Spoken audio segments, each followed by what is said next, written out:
అగుటతోడనే వెలుగు కలుగును, అవి తెలివిలేని వారికి తెలివి కలిగించును. ఆమేన్. ప్రభువునందు ప్రియ సహోదరి సహోదరులారా, యేసుక్రీస్తు నామములో మీకు శుభాలు తెలియజేస్తున్నాను. దేవుని వాక్యము వెల్లడి అగుటతోడనే ఈ చీకటి కమ్మిన భూమి మీద, చీకటి కమ్మిన ఈ మనుషుల హృదయాలలో వెలుగు పుడుతుంది. భూమి అందంతటా పాపం అనే చీకటి, అన్యాయము అనే చీకటి, అవినీతి అనే చీకటి కమ్మి ఉండగా దేవుని మాట ఎక్కడైతే దేవుని మాటకు చోటివ్వగలుగుతామో అక్కడ వెలుగు పుడుతుంది.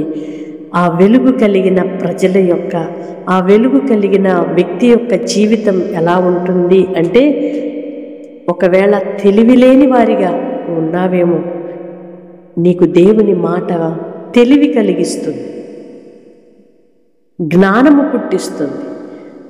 లోకము, పాపము, చీకటి, అజ్ఞాన దశగా నిన్ను నడిపిస్తుంటే దేవుని మాట వెలుగుమయముగా నిన్ను చేసి నీకు తెలివియు జ్ఞానమును అనుగ్రహించి చక్కని మార్గములో నడువజేసి నిన్ను సంతోషింపచేస్తుంది వెలుగైన దేవుని మాట. ప్రియ సహోదరి సహోదరుడా, దేవుని మాటకి నీ జీవితంలో స్థానం ఇస్తావా?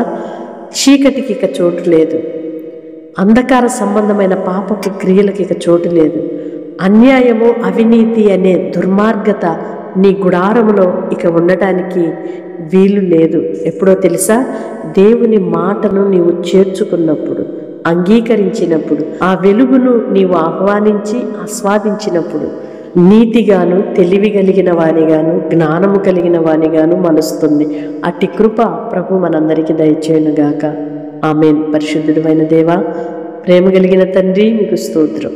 ఇంతవరకు మీ కృపలో భద్రపరిచారు. నీ మాట వెల్లడి అగుట తోడనే వెంటనే వెలుగు కలుగుతుంది. అవునయ్యా, పాపముతో, చీకటితో, దుర్నీతితో, దురభిమానముతో, అవినీతితో, అన్యాయముతో, అక్రమాలతో నిండి ఉన్న ఈ భూమిని మీ మాటే కదయ్యా వెలిగించగలదు.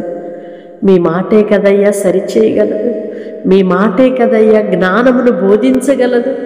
అజ్ఞాన దశగా నడుచుచున్న ఈ ప్రజల యొక్క నడతను మార్చగలిగింది మీ మాటయే కదయ్యా.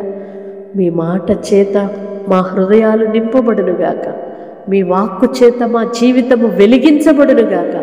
ఎందరైతే ఇంకను అజ్ఞానముతో, అవివేకముతో, దుర్నీతితో, చీకటితో మగ్గిపోతున్నారు, అటు జీవితాలు ఇప్పుడే వెలుగు చూచుదురుగాక.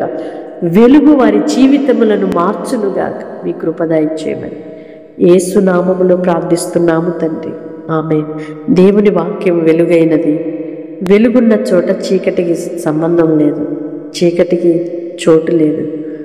చీకటి లేనంత వరకు అవినీతి, దుర్నీతి, దురభిమానం, అజ్ఞానానికి చోటే లేదు.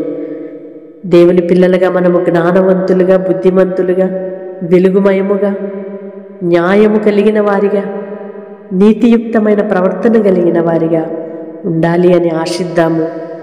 ఇతరులకు తప్పకుండా షేర్ చేయండి. దైవ దీవెనలకు పాత్రలుగా మార్చబడండి. May God bless you all. Praise the lord.